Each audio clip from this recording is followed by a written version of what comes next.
Hello, I'm KHARI Enaharo. Right now, I am an author. I'm working on another book. I did a Essence Magazine bestseller, thanks to people like Earth Jallo who helped me with it. It's called Race Code War, and it reached the number 6 or 7 on the Essence Magazine bestseller list. I'm also finishing up a book called Sex Code War, which I hope will even top that. I also do a talk show called Straight Talk Live on Magic 95.5 FM, Columbus, Ohio. And I also do a show called KHARI Free at Last on Bounce Columbus TV. And I also do their community report on Bounce Columbus TV. And I've done many, many other things, and quite a bit, but those are some of the things that I'm doing right now. Dayton, Ohio. Grew up in Dayton, Ohio, and went to Dunbar High School and graduated from Wilberforce University and Antioch University. Well, the only thing I can speak to is the importance it was to me. It helped a lot of black people who, during the time that I came through, wouldn't have gotten into those universities, wouldn't have been able to advance their careers or being able to get a chance. So I place a lot of importance on them. As a matter of fact, I place so much importance on them until we spent too much time, in my opinion, trying to integrate white universities. When all of that energy and all of that effort that we spent, we should have been building up black universities, much like Jewish people build up Brandeis or Catholics build up Notre Dame. We should have had that same commitment to developing black universities so that they could have grown and expanded and even offered far more courses and a number of other things. But we wanted to integrate and spend all of our time trying to put black studies in these large white universities. In my opinion, it dropped us back and to where we should have been. Had we stayed the course and built up our universities, we would be largely independent in terms of education right now. It was a minister, actually. Some of my influences were ministers. One was a liberation fighter. Of course, my mother was the greatest, my father. People like that. My brothers, my older brother, and my brother Charles and I, we were like that growing up. Still are like that. But my mother really, I think, instilled consciousness, political consciousness. Oh, yeah. She was a nationalist. Well, I grew up in Dayton, Ohio, went to Paul Lawrence Dunbar High School. And at that school, we had a lot of great athletes and a lot of great scholars. At that time, Dunbar was ranked as one of the top schools in the country, not only athletically, but from a scholastic standpoint also. We had some very, very brilliant people there. My greater influences, of course, was my mother. She inspired me to be an independent thinker. I love her for eternity. She was great in my life. My brother, my older brother, was like a father to me, even though my father was there. My father was great, but my older brother was like a father. Then my brother Charles and I like this, and then I have twin sisters who I love dearly, and then I lost a sister, Devoya. So growing up in DeSoto Bass was really a proving ground for understanding and how to deal with racism. We had a lot of demonstrations, a lot of civil rights marches. Dr. King would come to Dayton. We'd all run and be a part of his march. So early on, we were grounded in developing counter strategies to racism.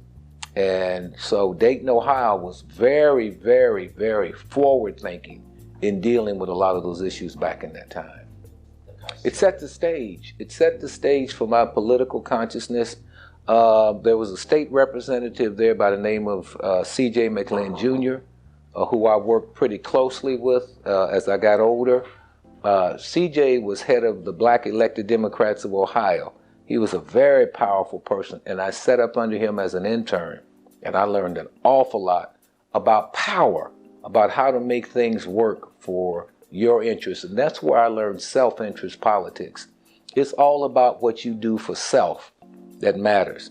All other people have their own interests, and we have to have ours. And that's what I believe is lost in this whole new scenario.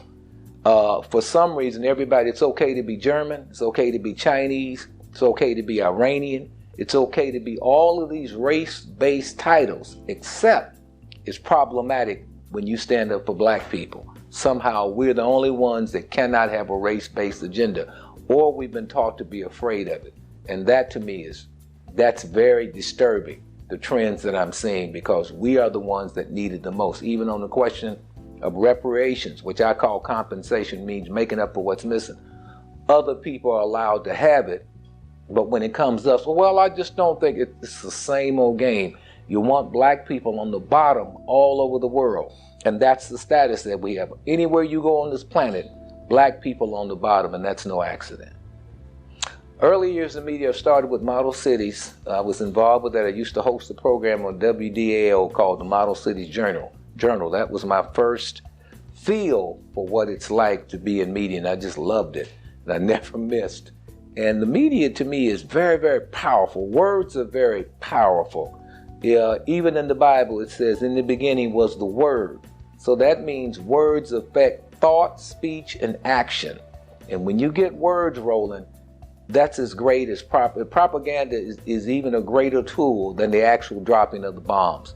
Because if you can control people's minds, then you can get them to do anything that you want them to do. And that's the key. That's what propaganda is all about, mind control. So in being involved in that at the early stages, I worked then with, came out of Dunbar High School, did a lot of stuff there. I worked with C.J. McGlynn, as I mentioned before, and learned a lot about electoral politics. I left Dayton, and then I got here, and then I worked and got involved. I switched parties for a short period of time because I believe that it's either Ford or Chrysler or Ford or GM. They're both are the same. So what you do is you try to maximize black power in everything that you do. So I switched over there. I worked for Dana Reinhardt, who ran for mayor. I like to think he wouldn't have won if it hadn't been for me. Because I put in a lot of hours and did a lot of good things to put him across. And then I was selected as the director of the Department of Human Services. 3 years later, we had a falling out and I left, and I went to become director of marketing and PR over at the Columbus Metropolitan Housing Authority. Then I wrote a book called Race Cold War, which became an Essence Magazine bestseller. Then I hosted Straight Talk Live. I've been hosting that for 20 plus years. So, and there's so many other things. It's just so wide and varied till it's just kind of hard to say. But I did a lot of community organizing, a lot of other work, and working with a lot of issues. Well, when you are involved in dealing with issues related to integration, the first thing you notice is language. Is how racists speak one language and we are speaking another. But in particular, what I noticed is that they speak a certain language to each other. As the civil rights movement gained steam and outlawed overt racism, they went into what I call codified racism, which means that instead of saying black, they would say inner city, which means the same thing. Instead of saying black, they would say urban. Instead of saying black, they would say feeble-minded. Instead of saying black, they would say poor, they would say poverty. All of these related to black people in a racist context from how racists speak. So they were able to talk to each other without being labeled racist. And so I wrote a book on that. I started identifying some of the terms they use. I went a little deeper. I went into racial images, racial symbols, rituals, and all of those things that are done to maintain what Neely Fuller and others have defined as white supremacy and white supremacy domination. And when you look at it, and I got so deep into it and I discovered that, oh my goodness, this is real. So I started documenting it. And then it turned out to be almost a 400-page book, which I cut that down from 700 pages. But that was many, many years ago. Now I'm working on another one called Sex Code War, which says there are sexually coded images, symbols, and words that are designed to evoke destructive sexual urges, particularly in young people and old people, which lead us down a certain path. And now we're into what I call sexual confusion, amongst a number of other things. And as you can see, everything is moving. Now we got 500 definitions for gender, and it's moving into what I call a state of maximum confusion, and we need to be aware of what's going on. Just one. Well, two, if you count the manuscript, it would be 2 books. I hope not. I hope not. It's hard work. I tried to do a picture and I said, oh Lord, that means I'm going to become crazy because I got to all of a sudden become these characters. So I've tried, you know, I think this one, hopefully it's taken me long enough to get this second one out. So I'll just wait and see what this one does, and then I'll determine that. So Bounce Columbus was a unique opportunity. And then I was asked by one of the owners, they said, why don't you do a talk show? At first I said, nah, I don't want to do that. I just want to be a liaison. And then we wind up doing a talk show. And three of the people that I first asked to do the show with me were Reverend John Coates, Irv O. Jallow, and then we picked up Donella Martin. And then as we worked together, it just gelled. I mean, we worked hard. We developed and we timing, and we said we wanted to do something different. Now everybody looks at that and say, wow, it's so aggressive and so emotional, so passionate, till it might turn some people off. But unfortunately, it did the exact opposite. It compelled people to watch it. Not only did we go at it unfettered, no holds barred, just like Straight Talk Live, the radio show, we allowed it to flow, and we took on and we take on the toughest issues. We don't run away from nothing. And we give a complete Black perspective on everything. I don't care what it is. It can be the election. It can be tulips. It doesn't matter. We give a Black consciousness perspective on how we see the planet. And this is something different. We don't try to fix it from a Democratic standpoint. We don't try to mold it from a Republican, from a Green Party, straight up Black. What is our thinking on this? Where do we stand? What do we want? What's our ideas? And we frame it like that, and that's how we deliver it. Every week. And then from there, I got into radio, of course, as I said, a long time ago. And Straight Talk Live, I've been doing that 20 years. So KHARI Free at Last is really Straight Talk Live on television. And I've got some of the greatest people working with me on it. There's no reason why it shouldn't be a nationally syndicated show. There's just no question about it. What it does, it changes the whole paradigm. These slow-moving, dull, already pre-programmed, political-leaning shows are boring, they're tiring. What we need is the truth, and we need it from our perspective. We need to have an unfettered approach to this whole dynamic. And that's what KHARI Free at Last is. That's what Straight Talk Live is. That's the only thing I'm involved in. So we're pushing a whole new concept out there, a whole new paradigm that I think will take the nation by storm once we get it out there. Yes, I think that's why we do it. We do it to influence young people. We do it to raise them up in constructive thinking. Our motto, my motto is minimize conflict, maximize cooperation, in order to produce constructive outcomes that solve Black problems. Everything we do, in my opinion, is about solving Black problems. Every day I live, it's to produce a constructive outcome. That's what KHARI Free at Last seeks to do. But it does it from the way we think and the way we feel. And we can't do anything without passion. Too many of us seek to duplicate the passionless feelings of others. It's not us. Our thing has to be driven by passion because of our experiences, but it also must be tempered by correctness and using logic. All of our shows, while highly passionate, are very logical because it's through logic that you solve problems. So hopefully if we can move this thing forward, it sets a trend for young people to follow. It's about power. It's about I'd love to see a day when there's an international Black economic system, not talking a system based on everybody taking care of everything they need, wherever Blacks are in the world, we're all united and we're supplying everything each one needs to ourselves. We need a universal Black language, one Black language that we can speak. And it teaches young people from the time they're grown to develop and think within this one concept of Blackness. There may be some variations. We must be united but independent. But at the same time, moving in a collective way. Each one, wherever you live, you have to understand the situation and manage it according to that. But that's how we have to do it, in my opinion. And young people, if they get the standards and the guidance for how to do this, I believe are ready, willing, and able to do it. But they've got to understand that all of this stuff that's coming at them, from drugs to over-sexualization, to all of that stuff, is designed to confuse them, it's designed to misdirect them, and it's designed so that other people will always win. Well, it's the same. Black people don't control the media. We don't control the technology that makes the cameras. We don't control the technology that makes the lights. We don't produce anything. So when you produce anything, and those who do produce, if they have the power, they're going to use the power to enhance their position and to keep your position in a slave-like situation. We've been here exactly 400 years, and yet we control less than 2 to 3% of the total wealth. That means we produce absolutely nothing for ourselves.